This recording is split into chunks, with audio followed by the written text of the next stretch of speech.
전능하사 천지를 만드신 하나님 아버지를 내가 믿사오며 그 외아들 우리 주 예수 그리스도를 믿사오니 이는 성령으로 잉태하사 동정녀 마리아에게 나시고 본디오 빌라도에게 고난을 받으사 십자가에 못 박혀 죽으시고 장사한 지 사흘 만에 죽은 자 가운데서 다시 살아나시며 하늘에 오르사 전능하신 하나님 우편에 앉아 계시다가 저리로서 산 자와 죽은 자를 심판으로 오시리라.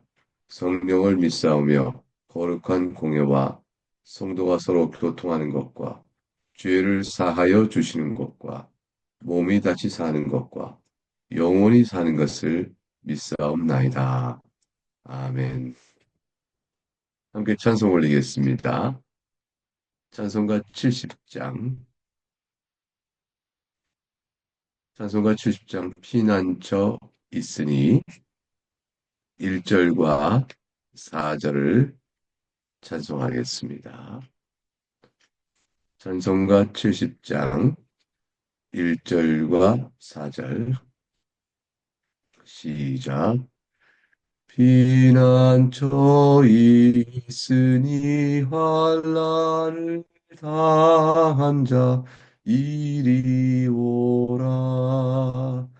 땅들 변하고 물결이 일어나 산 위에 넘치되 두렵지 않네. 높으신 하나님 우리를 구하니 할렐루야. 괴로움이 성하고 환난이 극하라. 피난처 되시는 주 하나님. 오늘 함께 살피는 복된 하나님의 말씀은 호세아 8장입니다. 호세아 8장 1절로 14절 말씀이죠. 이제 주의 말씀을 살피도록 하겠습니다. 우리는 6장에서부터 그 앞서부터도 물론 여전히 마찬가지지만 왜 이스라엘이 하나님의 심판을 받아서 결국에 멸망을 당하는지 그 이유를 하나님께서 자세히 제시해 주십니다. 말하자면 하나님께서 이들이 어떤 범죄를 저질렀는지 낱낱이 검사가 구형을 하듯 그 이유를 보여주고 있는 것입니다. 이런 내용은 앞으로도 또 계속되어질 것입니다. 오늘 8장도 그 맥락에서 이스라엘의 악행들을 낱낱이 헤아려 주십니다. 1절부터 3절 주의 말씀을 보겠습니다. 나팔을 내 입에 댈지어다. 원수가 독수리처럼 여호와의 집에 덮치리니 이는 그들이 내 언약을 어기며 내 율법을 범함이로다. 그들이 장차 내게 부르짖기를 나의 하나님이여 우리 이스라엘이 주를 아나이다 하리라. 이스라엘이 이미 선을 버렸으니 원수가 그를 따를 것이라. 하나님의 말씀입니다. 하나님께 감사합니다. 이스라엘의 죄는 특별히 1절과 3절에 지적되고 있는 것은 이스라엘이 하나님과의 언약을 헌신짝처럼 버렸다는 것입니다. 하나님과의 언약이 그들의 생명이었고 그들이 애굽에서 출애굽한 이후에 하나님의 백성이라는 집단적 언약을 맺게 될 때 그들의 가장 복됨이 약속되고 있었습니다. 근데 그 가장 복된 근원인 하나님을 버린 것이죠. 그리고 어떤 결과가 미칠까요? 오늘 1절에 원수가 독수리처럼 덮칠 것이라 했습니다. 예수 그리스도와 맺은 언약, 그분 안에서 구원을 받은 이 복된 복음을 떠나버리고 신앙인이 아닌 자로 불신자로 섞여서 세상 속에 들어가 버리게 되어지면 그거야말로 사탄 마귀의 좋은 먹잇거리입니다. 원수가 독수리를 덮치면, 독수리처럼 덮치면 낚아채서 하늘에 끌고 올라가 집어 던져버리면 끝나는 것이죠. 나팔을 불고 전쟁을 선포해서 그때서야 난리가 났구나 싶어서 해도 소용이 없습니다. 그때 부르짖기를 나의 하나님이여 우리가 이스라엘이 아닙니까? 우리가 줄 아나이다 라고 목이 터지라 외칠 것이지만 소용이 없습니다. 선을 버렸고 하나님께 도움은 청하나 하나님께 돌이키지 않기 때문이죠. 사랑하는 교회 여러분, 하나님께 도움을 청하는 것과 하나님께 돌이키는 것은 같은 것이 아닙니다. 자신에게 도움이 필요하여 주를 찾고 주의 도우심을 구하지만 구하는 것은 그들이 도움일 뿐 하나님이 아닐 수 있기 때문이죠. 결국 그래봐야 소용이 없다라고 말씀합니다. 주께서 바라시는 것은 부르짖음이 아니라 도움을 구하는 것이 아니라 하나님께로 돌이켜 나오는 회개인 것입니다. 이제 4절과 7절의 말씀을 이어 살피겠습니다. 주의 말씀입니다. 그들이 왕들을 세웠으나 내게서 난 것이 아니며 그들이 지도자들을 세웠으나 내가 모르는 바이며 그들이 또 그 금으로 자기를 위하여 우상을 만들었나니 결국은 파괴되고 말리라. 사마리아여 네 송아지는 버려졌느냐? 내 진노가 무리를 향하여 타오르나니 그들이 어느 때에야 무죄하겠느냐? 이것은 이스라엘에서 나고 장인이 만든 것이라. 참신이 아니니 사마리아의 송아지가 산산조각이 나리라. 그들이 바람을 심고 광풍을 거둘 것이라. 심은 것이 줄기가 없으며 이삭은 열매를 맺지 못할 것이요 혹시 맺을지라도 이방 사람이 삼키리라. 하나님의 말씀입니다. 하나님께 감사합니다. 이스라엘의 죄악상의 또 한 가지는 하나님 뜻과 상관없이 자기들 보기에 좋은 사람을 우리의 지도자요라고 세웠다는 것입니다. 이것은 언약 백성의 가져야 기본적 태도를 버린 거죠. 하나님의 뜻에 합당한 자, 하나님 뜻에 따라서 언약 백성으로 살아갈 교훈을 충실히 이루기를 원하는 자를 지도자로 세워줘야 되는 것이요. 그 지도자는 다윗의 혈통을 따라 오는 자였습니다. 북왕국은 당연히 남쪽 유다와 갈라진 다음에 다윗의 혈통을 따른 왕권을 세우지 않았죠. 그러나 저들이 최소한 하나님의 율법에 따라 살기를 충실히 원하는 자들을 세웠어야 하는 것입니다. 그러나 그들은 그렇지 못했습니다. 오늘날도 교회가 이전 지도자에 의하여 배움이 적어 교회가 어떠해야 될 것인가, 무엇을 구해야 될 것인가, 라는 것에 기본 초점을 잊어버리고 하나님의 말씀과 뜻을 알고자 하는 일에 충실한 지도를 세우지 아니하면 결국 교회도 또한 임의로 자신 보기에 좋은 사람을 세우는 것밖에 안 되게 되겠죠. 그 결과는 참담합니다. 실제로 북왕국 이스라엘은 반란에서 반란으로 이어지는 왕권 교체가 계속되었습니다. 약 주전 890년부터 시작해서 주전 722년에 아수르에 멸망당할 때까지 북왕국 이스라엘은 겨우 160년의 역사를 이어오는데요. 이때에 북왕국의 왕권은 무려 9왕조나 바뀌게 됩니다. 여로보암 왕조부터 시작해서 2대, 바샤 왕조에서 이어서 2대, 시므리 왕조에 통해서 1대, 오므리 왕조로 4대, 예수 왕조로 5대, 살룸 왕조로서 1대, 문하임 왕조로서 2대요, 베가 왕조로 1대요, 호세 왕조 1대 등 모두가 바뀌게 되어집니다. 오래가는 법이 없어요. 이들의 왕조가 바뀌면 하나님의 권위에 따라 하나님의 말씀의 지도가 이루는 게 아니라 폐역과 우상 숭배가 가진 악이 있었습니다. 금으로 신상을 만들어 섬겼던 것이죠. 금송아지는 우상 숭배의 가장 전형적인 예였습니다. 전부 다 반란과 살육으로 인해서 정권이 바뀌게 되어집니다. 이와 같이 임의로 지도를 세우고 임의로 탐욕에 의하여 정권이 교체되어지는 그런 모습 속에서 하나님께서 심판을 말씀하시는데 이들이 심으나 바람과 같아서 헛된 것일 뿐이요라고 말씀하죠. 또 거두는 것은 광풍이니라고 말씀합니다. 심으나 바람과 같을 것이라는 것은 아무것도 소득을 얻지 못하는 것이니까 헛된 것이라는 것이요. 거두는 것이 광풍이라는 것은 무서운 침략의 심판을 거두게 받게 될 것이라는 것을 말씀합니다. 보통 이스라엘은 이런 상황 속에서 하나님을 의지하지 아니하니 써가지고 우상을 의지하고 거기서 빌었던 것이고요. 이방의 권력에 의지하여 그 사람의 힘에 따라 어떻게 도움을 받을까 했던 것이었습니다. 그러나 이들이 심은 것은 줄기가 없어 이삭의 열매를 맺지 못하게 되는 것과 똑같을 것입니다. 설령 뭔가를 맺어도 이방 사람이 다 삼켜 버릴 것이니 저들 손에 쥐어진 것이 없게 될 것입니다. 이제 8절부터 10절의 말씀을 살피겠습니다.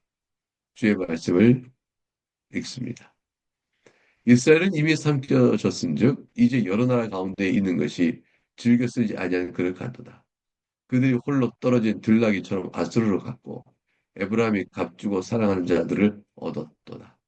그들이 여러 나라의 값을 주었을지라도 이제 내가 그들을 모으리니 그들은 지도자의 임금이 지어준 짐으로 말미암아 쇠하기 시작하리라.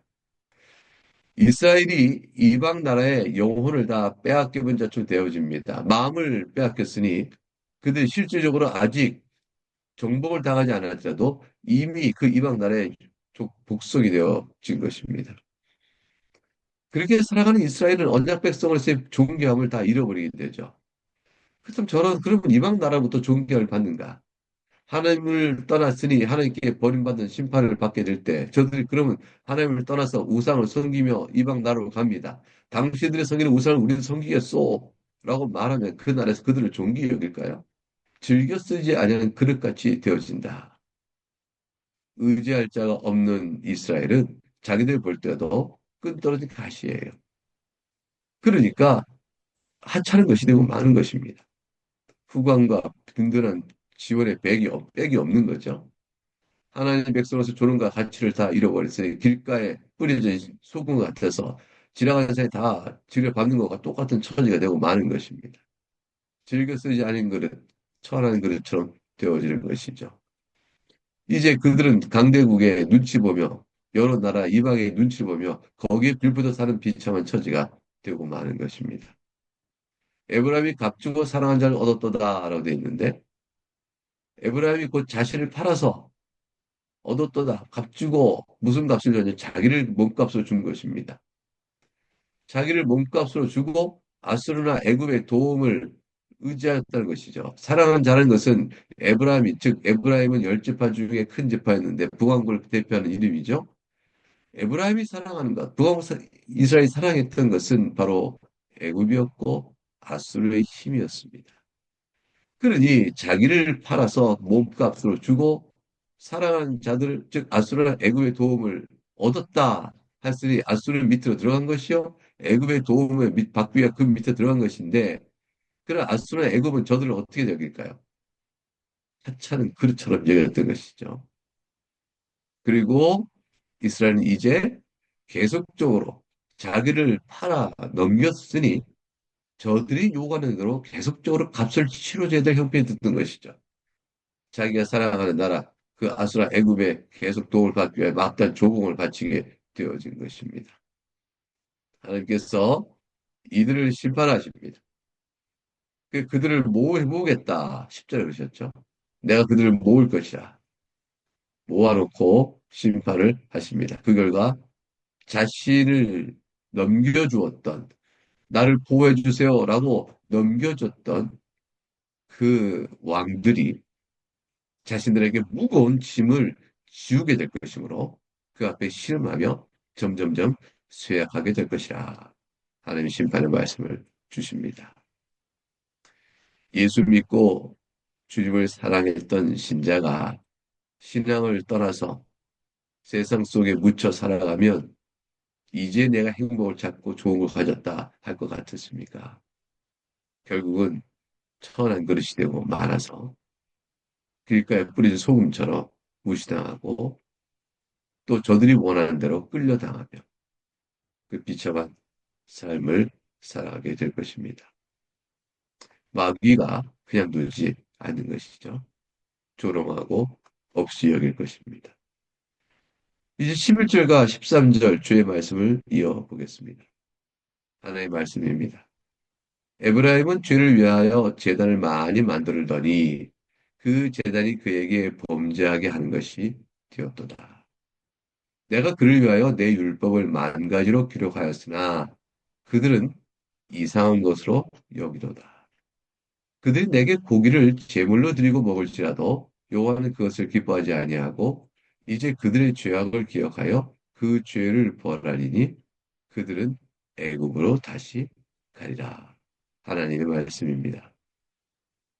에브라임 11절에 곧 이스라엘이 우상의 제단을 많이 만들었습니다. 그리고 그 제단에서 힘껏 제사를 드렸습니다. 그런데 그렇게 되어지니 이 제단이 또한 이스라엘로 하여금 계속적으로 범죄하게 만드는 일을 있게 되어지죠. 결국은 에브라임이 제단을 만들어 죄를 범하더니 이제 만들어진 제단이 에브라임을 관습화시킵니다. 그래서 죄의 습관 안에 묶어두게 되어집니다. 결국 죄, 범죄의 악순환이 계속 벌어지게 되어집니다. 11절은 결국 얼마나 죄 중에 이들이 있었는가를 보여주게 되는 것이죠. 하나님께서 12절을 보면은 율법을 만 가지로 기록해 두셨습니다. 만 가지로 기록하였으나 라는 것은 그만큼 자상하게 세밀하게 이스라엘 백성이 범죄하지 않도록 도우시는 말씀을 늘 가르쳤다는 것이죠. 그러나 말을수록 저들에게는 싫은 것이 되어지며 말을수록 이 모든 것이 다 이상한 것이 되어버리고 말았습니다. 13절의 말씀을 쭉 볼까요? 이들이 고기로 제물을 드립니다. 근데 이들의 예배를 통해 하나님께서 고기를 먹을까요? 더 이상 받지 아니하십니다. 기뻐하지 아니하실 거죠. 죄악 때문이죠. 돌이켜 회개하고 마음 상한 심령으로 나오는 제사를 주께서 기뻐 받으신다고 시편 57편에 되어 있습니다. 이들 다시 애굽으로 들어가 종로를 하듯이 아수르의 종로하는 일을 겪게 될 것이니 출애굽이 결국 무색해지는 것입니다. 그러므로 애굽으로 다시 가리라. 결국 세상 하나님을 버리고 세상으로 들어간 자는 자유케 된 자가 아닙니다. 본래 자신이 구원을 받아 그리스도 안에서 자유케 된 그 자유를 다 버리고 세상으로 들어갔으니 원래 있었던 종로대로 다시 들어가게 되는 것이죠. 출애굽시켜 하나님의 백성으로 세웠으나 저들이 오히려 다시 아수르의 종로로 사는 일이 되었으니 출애굽은 무색하게 되어진 것입니다. 구원 이전으로 돌아가는 것이죠. 14절 주의 말씀입니다.